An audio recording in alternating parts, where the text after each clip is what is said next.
हमारे उत्तर प्रदेश सरकार में कलीग नितिन गोकरण साहब, एडिशनल चीफ सेक्रेटरी हाउसिंग और state taxes,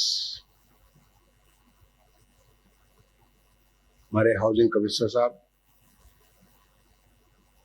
state bank of India के चीफ जनरल मैनेजर साहब और इलेट्स के नाम से पूरे देश भर में आज की तिथि में अच्छी सी जानकारी रखने वाले और उसको शुरुआत करने वाला और ई गव मैगजीन की भी शुभारंभ करने वाले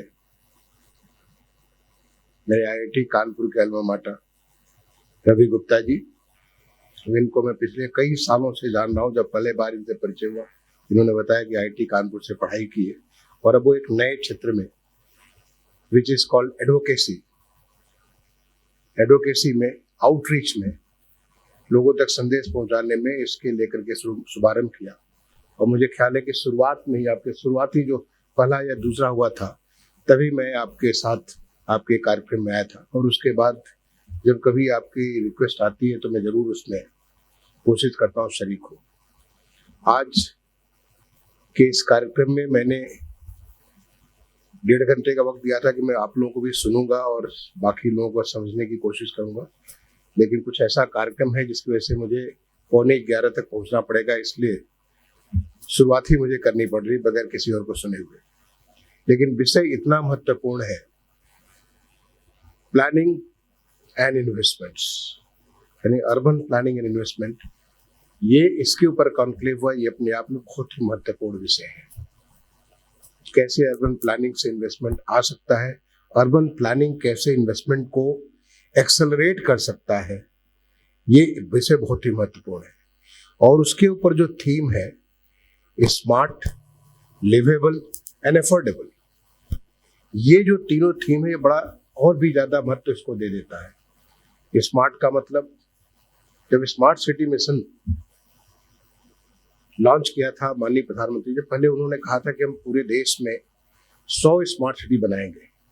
उस समय मैं एडिशनल सेक्रेटरी हुआ करता था मिनिस्ट्री ऑफ अर्बन डेवलपमेंट, जो नगर विकास मंत्रालय था, उसमें मैं एडिशनल सेक्रेटरी हुआ करता था। और हम लोग को समझ में नहीं आती थी बात कि ये माननीय प्रधानमंत्री जी जो 100 स्मार्ट सिटी की बात करते हैं वो क्या बनाना चाहते हैं, कैसा बनाना चाहते हैं, क्योंकि इस प्रकार का कन्वर्सेशन हमारे देश में था ही नहीं। लगभग 1 साल लगा हमें तमाम सारी इंटरनेशनल बॉडीज के साथ, उनके साथ जिन्होंने इसमें काम किया, इस विषय में काम किया, उनके साथ चर्चा करके, समझ करके हमारे देश के लिए क्या सही होगा, कैसे हम स्मार्ट जो 100 शहर बनाएंगे, लाइट हाउसेस बनाएंगे कि जिसके माध्यम से हम सिटी को स्मार्ट बना सके। इसको समझ करके बनाने में हमें लगभग 1 साल लगा, क्योंकि माननीय प्रधानमंत्री जी ने तो मई 2014 में कहा था और इसको हम लॉन्च कर पाए जून 2015 में। और जून 2015 में उसको कई स्टेज पे जाकर के माननीय प्रधानमंत्री जी का मार्गदर्शन भी हम लोग लेते रहे, तमाम सारी इंटरनेशनल बॉडीज के साथ, उनके साथ हम लोग समझते रहे। लेकिन जब लॉन्च किया तो माननीय प्रधानमंत्री जी ने पूरी चीज को केवल 3 शब्द में, जो कहते हैं गागर में सागर, यानी जो हमारे मनीषियों ने, हमारे संतों ने जिस प्रकार के सूत्र लिखे हैं, छोटे से सूत्र लिख देते हैं, और एक सूत्र जो होता है हजारों लाखों शब्दों के बराबर होता है। उसकी व्याख्या आप जो लोग यहाँ पे जानते होंगे, हमारे जो सूत्र लिखे हैं उस सूत्र की कितनी बड़ी व्याख्या हो जाती है। तो माननीय प्रधानमंत्री जी ने जब लॉन्च किया 25 जून 2015 को, मुझे सौभाग्य, उस समय मैं चूंकि एडिशनल सेक्रेटरी थे इसमें सामने ही बैठा हुआ था, तो इसलिए उन्होंने कहा स्मार्टनेस क्या है, to get more from the less, to get more from the less.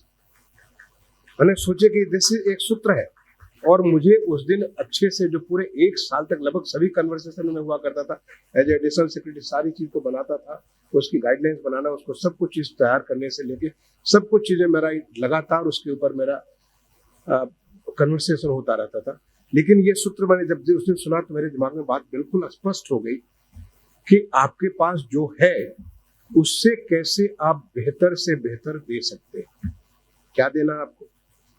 जो हमारे शहरों में लोग रह रहे हैं उनको पानी देना है, उनको सड़क देनी है, उन्हें बिजली देनी है, उन्हें स्वास्थ्य देना है, उन्हें शिक्षा देनी है, उन्हें इंटरटेनमेंट देना है, उन्हें बहुत जितनी सारी चीजें देनी है, जो है उसमें कैसे आप बेस कर सकते हैं।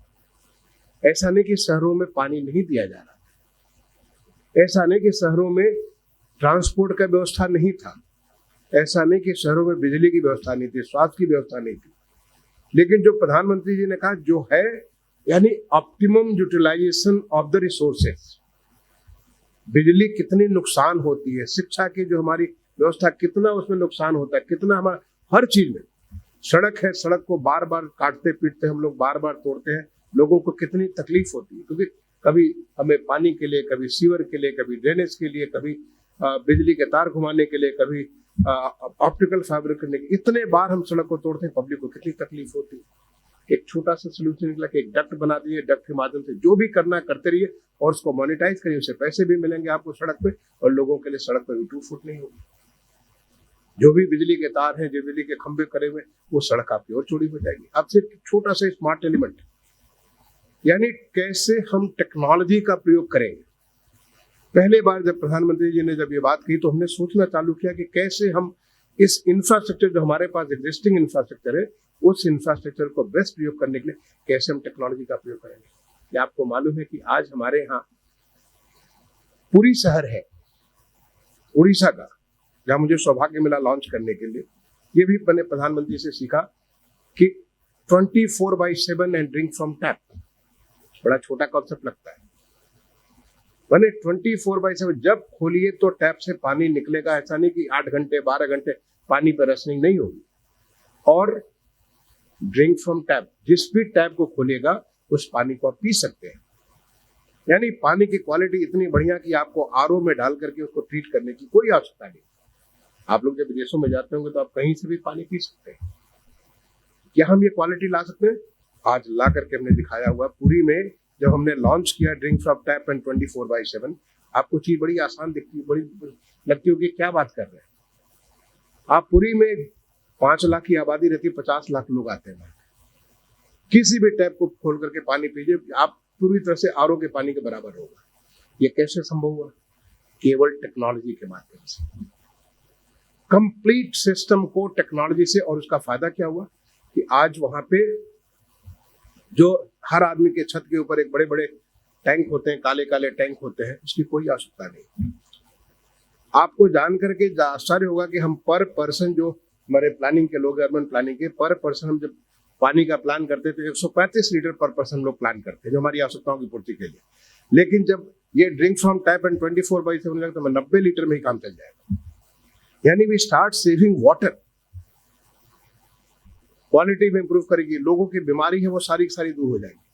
और मैं आपको और अच्छी बात बताना चाहता हूं कि आज अयोध्या में भगवान राम की जो नगरी, जहां पे आज सैकड़ों सालों से जो लोगों की बात चल रही थी, वहां पे भगवान राम का जो एक भव्य मंदिर बनेगा, वो बन रहा और बहुत जल्दी उसका उद्घाटन भी होगा, शुभारंभ भी होगा।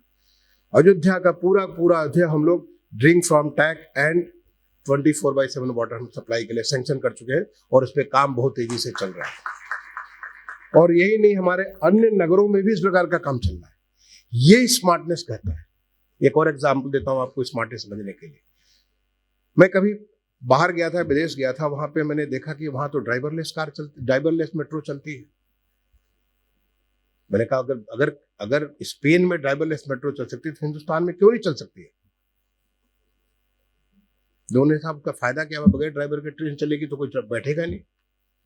मैंने कहा नहीं, बिल्कुल करेंगे, अब इस टेक्नोलॉजी को ले आएंगे। और उसके बाद मैं पीछे पड़ गया और आपको जानकर के खुशी होगी, आज हिंदुस्तान दुनिया का सबसे बड़ा, सबसे लंबा हमारा मेट्रो का ट्रैक हमारे हिंदुस्तान में ऑपरेशनल ट्रैक है, जो कि ड्राइवरलेस ट्रेन का है।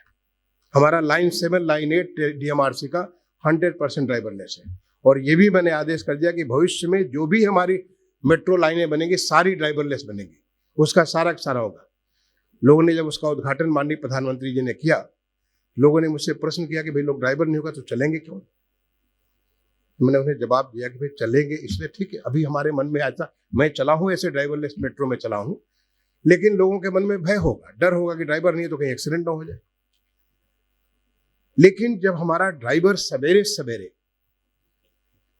5 बजे उसको मेट्रो स्टेशन पे मेट्रो लगानी पड़ती है, रेल लगानी पड़ती है। उसके लिए 2 घंटे पहले, हम तो 5 बजे मेट्रो में बैठते हैं, वो 3 बजे वहां पहुंच जाता है और जाकर के उसका सारा टेस्टिंग करना, उसको वहां से निकालना, ला करके लगाना, फिर वहां से लेकर चलना, 2 घंटे पहले लेकर के 3 बजे से चालू करता है। और हम अंतिम स्टेशन पर रात में 11:30 बजे बैठते हैं, फिर वो जाता है सारा का सारा वहां लगा करके, वो जब घर में लौटता है तो रात का 1 बज जाता है। अब ह्यूमन बीइंग है, ह्यूमन बीइंग से बहुत सारे एरर हो सकते हैं, बहुत सारी गलतियां हो सकती हैं। तो अगर हम मेट्रो पे ड्राइवरलेस है, तो हमारी ड्राइवरलेस बगैर ड्राइवर के चल सकती है, लेकिन आप सोचिए कि अगर हमारा बैठा हुआ शास्त्री क्या शास्त्री नगर, वहां पे जो है शास्त्री पार्क में हमारा जो सिस्टम का जो मास्टर सिस्टम बैठा हुआ, वहां से बैठा हुआ कंप्यूटर से कोई आदमी सीधे ट्रेन को स्टार्ट करेगा, सब जगह ले करके उसकी सारी की सारी टेस्टिंग कंप्यूटर से करेगा, सारी टेस्टिंग ऑटोमेटिक, सारी की सारी टेस्टिंग करेगा कि कोई पैरामीटर गड़बड़ तो नहीं है, और उसके बाद ऑटोमेटिक लाके प्लेटफॉर्म पे लगा देगा। हमारा ड्राइवर 5 बजे वहां से बैठ करके लेकर निकल जाएगा। रात में 11:30 बजे वो अपना वहां से छोड़ेगा, वहां से अपने आप ले जाएगा, सारी टेस्टिंग करके वहां पे लगा देगा, कहाँ कहाँ क्या क्या करना है, सारी चीज को मालूम है कि क्या क्या टेस्ट आगे के लिए करना है। सोचिए लाइफ कितनी आसान हो जाती है, it makes life so much easy. ऐसे में हजारों एग्जाम्पल दे सकता हूं कि किस प्रकार से smartness to get more from less using technology. Thank you Gupta ji, आपने पहला का स्मार्टनेस की बात की। दूसरा लिवेबिलिटी की बात की, शहर लिवेबल हो। लिवेबिलिटी के क्या हुआ, जो हमारी आवश्यकताएं हैं उन आवश्यकताओं की पूर्ति। अब लिवेबिलिटी के क्वेश्चन होता है, जैसे कि आपको ट्रांसपोर्ट का एक बड़ा क्वेश्चन होता है कि बड़े शहरों में, लखनऊ जैसे शहर में भी और बड़े शहरों में, आज दिल्ली में मेट्रो न हो तो लोग की लाइफ पूरी, एक दिन मेट्रो बंद हो पूरी चोक कर जाएगी दिल्ली। आज लखनऊ में मेट्रो जो चल रही है, अगर वो मेट्रो न चले कितने सारे लोगों को तकलीफ हो जाएगा। आज वाटर सिस्टम जितना सारा यहाँ पे दे रखा, अगर वाटर सिस्टम में गड़बड़, तो कैसे हम शहर को लिवेबल बना सकते हैं हमारी आवश्यकताओं के। हम अपने जो लोग, मुझे ख्याल है कि जब हम छोटे बच्चे थे और शहरों में जाते थे, पानी हमको, मुझे ख्याल है बलिया में मेरे पिताजी थे और हम लोग का पानी चला जाता था, तो हमारा मकान दूसरे मंजिल पर था, तो मैं और हमारा छोटा भाई, हम लोग बाल्टी से बाल्टी नीचे करते थे, क्योंकि पानी ऊपर नहीं चढ़ पाता था, बाल्टी नीचे करते थे, उनसे कहते थे पानी करो, और हम लोग रस्सी से खींच लेते थे कि कुएं से पानी निकालने बलिया जैसे शहर में। लेकिन आज नहीं, वो लिवेबिलिटी नहीं है, क्योंकि हम उतना वक्त अपना बर्बाद कर रहे हैं। जो हम अपने वक्त को बर्बाद करते उसको हम और अच्छे काम में करते हैं। लिवेबिलिटी मतलब जब ह्यूमन बीइंग की जो पोटेंशियल है, अगर मैं जो काम कर सकता हूँ उस काम को करने के लिए हमारे पास मैक्सिमम टाइम मिले। बच्चा को पढ़ने का उसको ज्यादा टाइम मिले, न कि कम्यूट करने में उसको, जो पता चला 2 घंटे 3 घंटे कम्यूट करने में लगे। अगर आप कोई इंजीनियर है, डॉक्टर है, जो भी काम करते हैं उस काम में आपको मैक्सिमम टाइम मिले और पूरा शुद्ध मन से आप उस काम को कर सके, फिर देखिए अर्थव्यवस्था कितनी बढ़ेगी। हर आदमी अपने पोटेंशियल के मुताबिक काम करेगा, कितनी ज्यादा। और लास्ट आपने कहा एफोर्डेबिलिटी। एफोर्डेबिलिटी का मतलब हुआ इंक्लूसिव डेवलपमेंट। हर कोई बराबर नहीं, हर आदमी की स्थिति अलग अलग किस्म की। इंक्लूसिव डेवलपमेंट, सबको अवसर मिले। अगर सबको अवसर, हम चीजों को इतने कॉस्टली बना दें कि लोगों को मिले ही नहीं अवसर, मिले लोग आए और आगे शहर से गांव आए। आज जिस प्रकार से देश में परिवर्तन हो रहा है, उस परिवर्तन का नतीजा है कि आज और भी ज्यादा अर्बन पॉपुलेशन बढ़ती चली जा रही है। 2011 का सेंसस हुआ था तो हमारी अर्बन पॉपुलेशन कुछ, उस समय जो अर्बन पॉपुलेशन हमारी थी, अंदाजन मैं बताता हूँ 31-32% के आसपास हुआ करती थी, जो कि लेस देन से करीब 34-35 करोड़ के आसपास हुआ। आज अगर देखें तो अर्बन पॉपुलेशन हमारी 36-37% के आसपास। अगर करें तो इसको जो ये मिलकर के होगी 45-46 करोड़ के आसपास होगी। और हमारी पॉपुलेशन और तेजी से बढ़ रही है। जो लोगों के, जो हमारे एक्सपर्ट्स के विशेषज्ञों का अनुमान है कि 2051 में जो हमारा सेंसस होगा तो हमारे देश की अर्बन पॉपुलेशन जो है रूरल पॉपुलेशन से ज्यादा होगी। लगभग अंदाजन 88 करोड़ लोग अर्बन स्पेस में रह रहे हैं। ये अंदाजा है लोगों का अर्बन स्पेस में, यानी आज जो हिंदुस्तान का अर्बन एरिया उसका लगभग दूना हो चुका होगा। और दूना इसलिए हो चुका होगा कि जो हमारे रूरल एरिया से हर कोई, क्योंकि cities are the engines of economic growth. जैसे इंजन होता है, मोटर है, बना दीजिए चेसिस, बना दीजिए, मोटर चल नहीं सकता है। मोटर बन सकता है, उसमें सीट अच्छी लगा दीजिए, सब कुछ फैसिलिटीज कर दीजिए, लेकिन चल नहीं सकता। वो चलने के लिए आपको इंजन चाहिए। वो इंजन ऑफ इकोनॉमिक ग्रोथ जो है हमारी अर्बन एरियाज, और ये मैं अपने देश से नहीं बोल रहा हूँ, ये दुनिया भर का एक्सपीरियंस है। अगर किसी भी इकोनॉमी को तेजी से ग्रो करना है तो उसके लिए अपने अर्बनाइजेशन पे ध्यान देने की आवश्यकता है। अर्बन जो पॉपुलेशन आपकी बढ़ सकती है, केवल एक मशरूम पॉपुलेशन भी बढ़ सकती है, बहुत सारे स्लम्स के रूप में बढ़ सकते हैं, बहुत सारे आपके स्प्रॉल्स डेवलप हो सकते हैं, लेकिन उससे फिर आपकी इकोनॉमी को ग्रोथ नहीं होगा। वो इंजन ऐसा होगा कि वो कहेंगे खटारा इंजन होगा, उस खटारे इंजन से खटारे रफ्तार में ही आप चल सकते हैं। अगर आपको जेट इंजन चाहिए तो जेट इंजन की जैसी बढ़िया उसका जो फ्यूल भी चाहिए, और जेट इंजन के जैसा बढ़िया उसका जो पूरा सिस्टम भी चाहिए। तो जो हमारा इंजन अब इकोनॉमिक ग्रोथ के इंजन है, और ये दुनिया के एक्सपीरियंस, अगर कहीं भी अगर फास्ट ग्रोथ हुआ है, रैपिड इकोनॉमिक ग्रोथ हुआ है, उस ग्रोथ के लिए अर्बनाइजेशन उसके लिए बहुत बड़ा सहायक है। क्योंकि शहरों में एक इकोनॉमिक एक्टिविटीज का एक प्रकार से सारे के सारे लोग इकट्ठा होते हैं और उनका सिनर्जाइजेशन होता है। अलग अलग किस्म की कैपेसिटी, अलग अलग किस्म की कैपेबिलिटीज, उनका एक सिनर्जाइजेशन होता है। उसको मिल करके एक, जैसे 1+1 मिलकर के 11 बनता है, उस प्रकार का चीज हमारे अर्बन एरिया संभावना पैदा करते हैं। और इसीलिए सारे देशों में अर्बनाइजेशन के ऊपर बहुत ध्यान दिया। और हमारे देश में अगर आप कहें, क्योंकि मैंने पूरा चूंकि अर्बन का मैं न केवल एडिशनल सेक्रेटरी था बल्कि सेक्रेटरी भी रहा, और ऑलमोस्ट करीब 5 साल का वक्त मुझे मिला है secretary housing and urban affairs काम करते हुए। मैंने देखा पूरा का पूरा इतिहास अर्बनाइजेशन का। अगर अर्बनाइजेशन के इतिहास को 2014 के पहले और 2014 के बाद का देखें, आपको पूरा का पूरा लगेगा this was the water set. पहले बार हिंदुस्तान में, पहले हम लोग जो रूरल, मैं खुद गांव का रहने वाला हूँ, बड़े गर्व के साथ कहता हूँ मैं गांव का रहने वाला हूँ। गांव का संस्कार और गांव की जो मिट्टी की सुगंध होती है वो मेरे अंदर है। लेकिन जो मेरा ग्रोथ हुआ वो अर्बन एरिया में। पहले बार जब मैं रांची गया पढ़ने के लिए, तो मुझे समझ में आया कि पढ़ाई कैसी होती है। गांव की पढ़ाई से निकल करके, वहां से निकल के मैं सीधा रांची पहुंच गया पढ़ने के लिए। वहां के बाद IIT चला गया पढ़ने के लिए। तो ये अर्बनाइजेशन का जो है, जो एक हमारे देश में कहेंगे तो एक प्रकार से वाटर सेट, छोटा सा एक प्रयास हुआ था 2004 में, जब JNNURM के माध्यम से अर्बन एरिया में कुछ विकास करने की कोशिश की गई, but it was all ad hoc. सारा तदर्थ रूप में वो विकास हो रहा था। ऐसा विकास था जिसकी कोई दिशा थी न दशा थी। केवल ये हो रहा था कि यहाँ पे आप फ्लाईओवर बना दीजिए, यहाँ पे आप पानी का बना दीजिए, यहाँ पे आप जो ये वेस्ट के लिए, ट्रीटमेंट के लिए बड़े बड़े प्लांट लगा दीजिए। बहुत सारी जगह कुछ कुछ काम हो रहे थे, लेकिन न उसकी दशा थी न दिशा थी, कोई उसका गंतव्य निश्चित नहीं। लेकिन 2014-2015 के बाद से जो माननीय प्रधानमंत्री जी ने एक, आप सोच सकते हो, मैं 6 नेशनल मिशन से एक साथ चलाता था। 6 नेशनल मिशन के साथ साथ अर्बन ट्रांसपोर्ट और मेट्रो का काम बड़ी तेजी से विकास हुआ, क्योंकि एक निश्चित दिशा थी।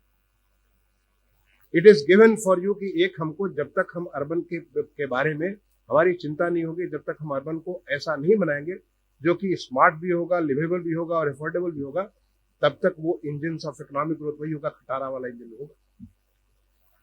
लोगों के सामने इतनी सारी परेशानियां होंगी, जब एक शहर के एक भाग से दूसरे भाग में जाने के लिए उनको इतने कष्ट होगा तो काम क्या करेंगे?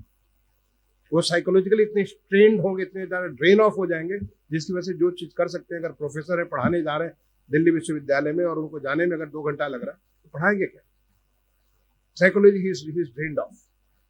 तो ये एक निश्चित दिशा दे करके इस प्रकार से ग्रोथ हुआ, जो कि आज हमारे देश में माननीय प्रधानमंत्री जी ने लक्ष्य रखा $5 ट्रिलियन इकोनॉमी। आज जब माननीय प्रधानमंत्री जी ने पीछे 1 साल पहले हमें कहा कि हम एक विकसित भारत के लिए 2047 के 15 अगस्त को विकसित भारत के अमृत काल में हम चल रहे हैं। This is the golden period of Indian history after independence. और उसमें हर किसी को मिलकर के, सबका साथ सबका विकास मिल करके, एक सबकी क्षमता जोड़ते हुए हम देश को उस ऊंचाइयों पर ले जाएंगे।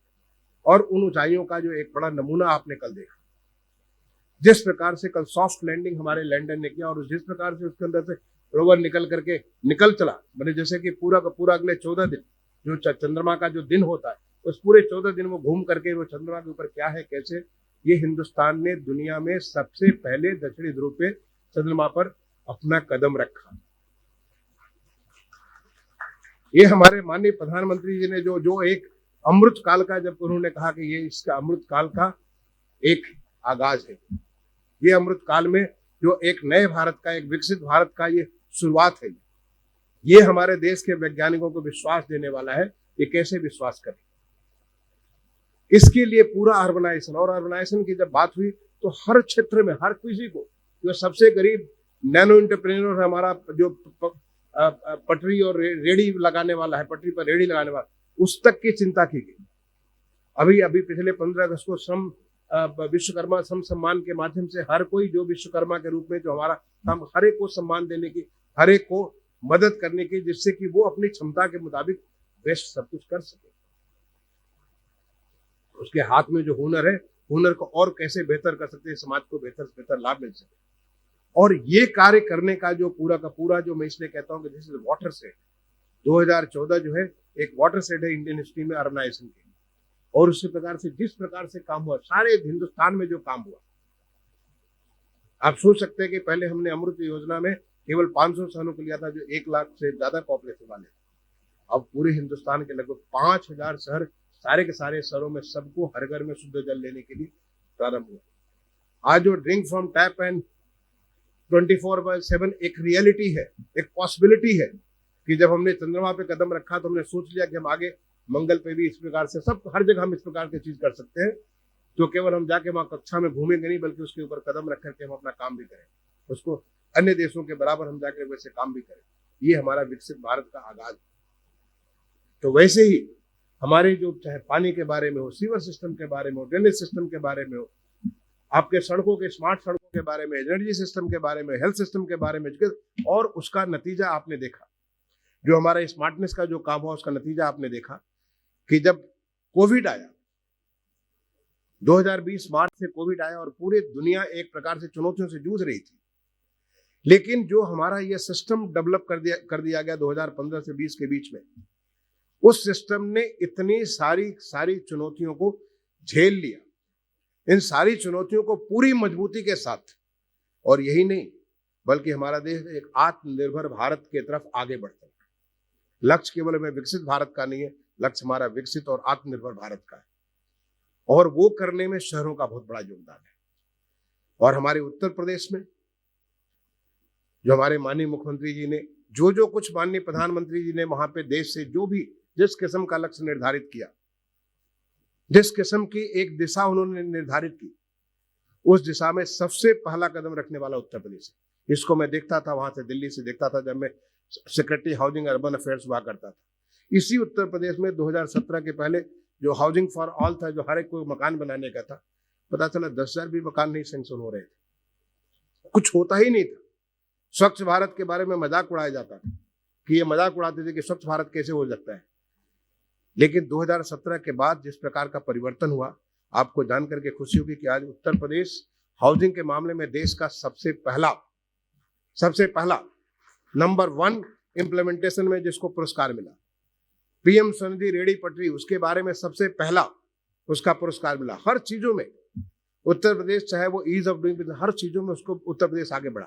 और यही एक ऐसा मौका था, एक माहौल बना जिससे कि उत्तर प्रदेश में लोगों को एक पहचान बनी, दुनिया के सामने पहचान बनी। लोग यहाँ पे इन्वेस्टमेंट करने के लिए उत्सुक हुए। जब यहाँ पे ग्लोबल इन्वेस्टर समिट हुई तो लगभग 36.5 लाख करोड़ रुपए का इन्वेस्टमेंट के यहाँ पे प्रस्तावों पे लोगों ने MOU साइन किए।